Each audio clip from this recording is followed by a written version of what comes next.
ఈ మధ్యకాలంలో గుంటూరు రూరల్ మండలంలోని తురకపాలెం గ్రామంలో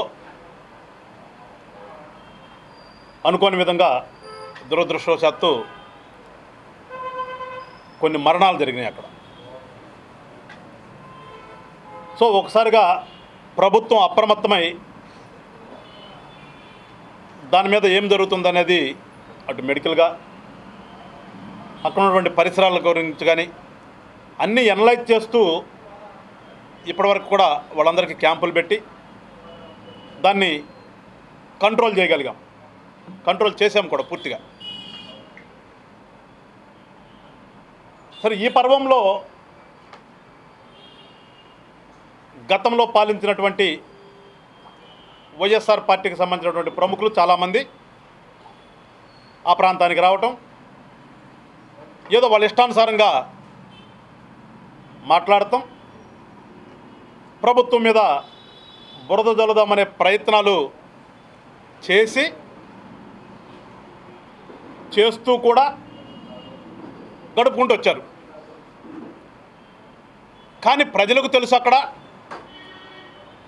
వాస్తవం ఏంటో, ప్రజలకు మంచి చేయాలని ఆలోచిస్తున్నటువంటి మాకు తెలుసు. అనుకోని విధంగా జరిగింది, దాన్ని రెక్టిఫై చేశాం. నిన్న మళ్ళా కొత్త యాక్టర్లు వచ్చారు.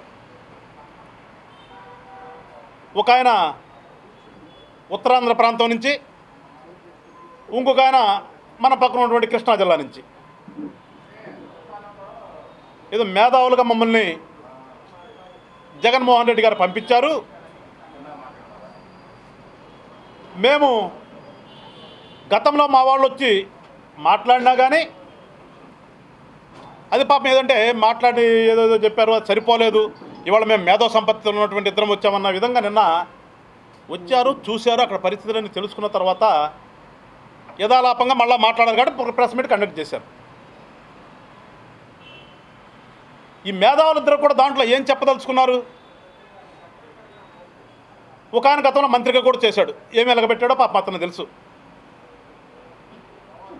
ఇంకొక ఆయన పక్క జిల్లాలో ఎప్పుడు అవకాశం దొరికితే అప్పుడు ఏ రకంగా కులాల మధ్యన గొడవలు పెట్టాలని చెప్పేసి ఈరోజు కూడా చేస్తానంటాడు. అది కూడా ఆ ప్రాంతంలో వాసులందరికీ తెలుసు. ఎవడైనా బుద్ధున్నవాడు ఒక ఇన్సిడెంట్ జరిగినప్పుడు ఎందుకు జరిగింది, అక్కడ ఉన్నటువంటి పరిసరాలు ఏంటి, అందులో ఇలాంటి మెడికల్ గ్రౌండ్స్లో జరిగినప్పుడు ఏంటి అనేది ఆలోచిస్తాడు ఎవడైనా వచ్చి.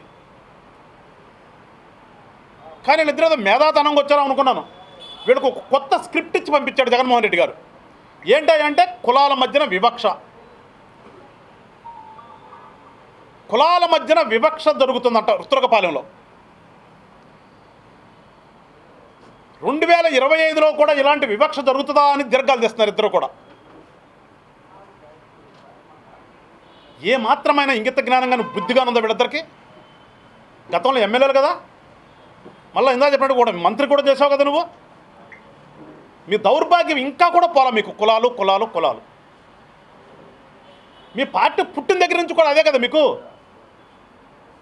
కులాలుగా విడగొట్టి కులాల మధ్యన పేసీలు పెట్టి కులాల మధ్యన గొడవలు పెట్టి లబ్ధి పొందాలనే ఒక దరిద్రపు ఆలోచన మీది.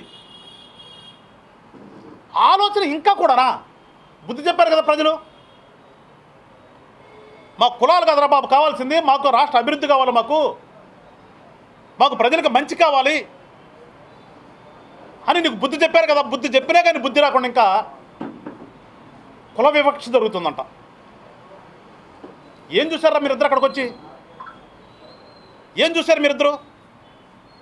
ఇంకా మేధావులు అనుకున్న ఇద్దరిని కూడా, ఇద్దరు పైపెచ్చు జగన్మోహన్ రావు గారు, జనార్దన్ రావు గారు, జగన్మోహన్ రావు గారు, ఆయన డాక్టరు, సి అప్పలరాజు గారు కూడా వెటర్నరీ డాక్టర్ అని కూడా ఐ థింక్, పూర్తిగా తెలియదు కానీ సరే మంత్రిగా చేశావు. మరి చదువుకున్నటువంటి మీరిద్దరూ కూడా అక్కడ ఏమి పరిశీలించారు, ఏమి అనలైజ్ చేశారు, ఏంటి మీ దృష్టికి వచ్చింది? మీ దృష్టికి వివక్ష వచ్చిందా? అదే మీ ఇద్దరు చదువుకున్నటువంటి సార్థకత మీ చదువుకి.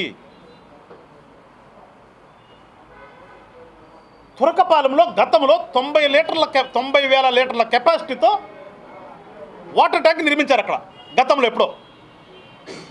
ఆ వాటర్ ట్యాంక్ ద్వారానే మొత్తం ఎంటైర్ తురకపాలెం పంచాయతీలో ఉన్నటువంటి ఆ ఉన్నటువంటి 2-3 కాలనీలు ఏదైతే ఊరు మెయిన్ ఊరికి కానీ పక్కన ఉన్నటువంటి బీసీ కాలనీ కానీ పక్కన ఉన్నటువంటి ఎల్ఆర్ కాలనీ కానీ వెళ్ళేవి. అవి సరిపోవటం లేదని తర్వాత రీసెంట్గా ఇంకొక 40,000 లీటర్ల కెపాసిటీతో ఇంకో ట్యాంక్ నిర్మించారు. ఆ 90,000 కెపాసిటీ ఉన్న ట్యాంక్ నుంచే తురకపాలెం ఊరు మొత్తానికి యువతలు ఉన్నటువంటి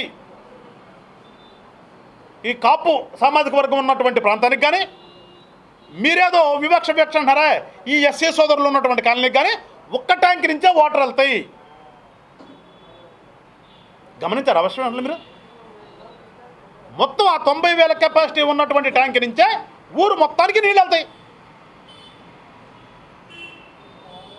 ఎవడు చెప్పాడరా మరి మీకు? ఎస్సీ కాలనీకి ఏమో గుంట్లో నుంచి నీళ్ళు ఇస్తున్నారు, పక్కన ఊరికేమో బోరుల ద్వారా నీళ్ళు ఇస్తున్నారు అని ఎవడు మీకు చెప్పిన బుద్ధి లేని ఎదవేవుడు? మీరు ఏమి పరిశీలించారు? మీరు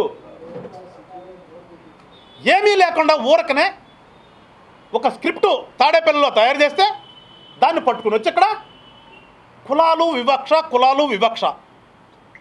అరే ఎందుకురా మీ చదువు తగలయ్యా? మీరు చదువుకున్న చదువు దేనికోసం? మీ చదువు ఎందుకు? మీ రాజకీయం ఎందుకు? మీకా గతంలో జనం ఓట్లేసింది. ఒకసారి రాజకీయ నాయకుడు అవతారం ఎత్తిన తర్వాత ప్రజా జీవితంలోకి వచ్చిన తర్వాత మాట్లాడివి కులాలు వివక్ష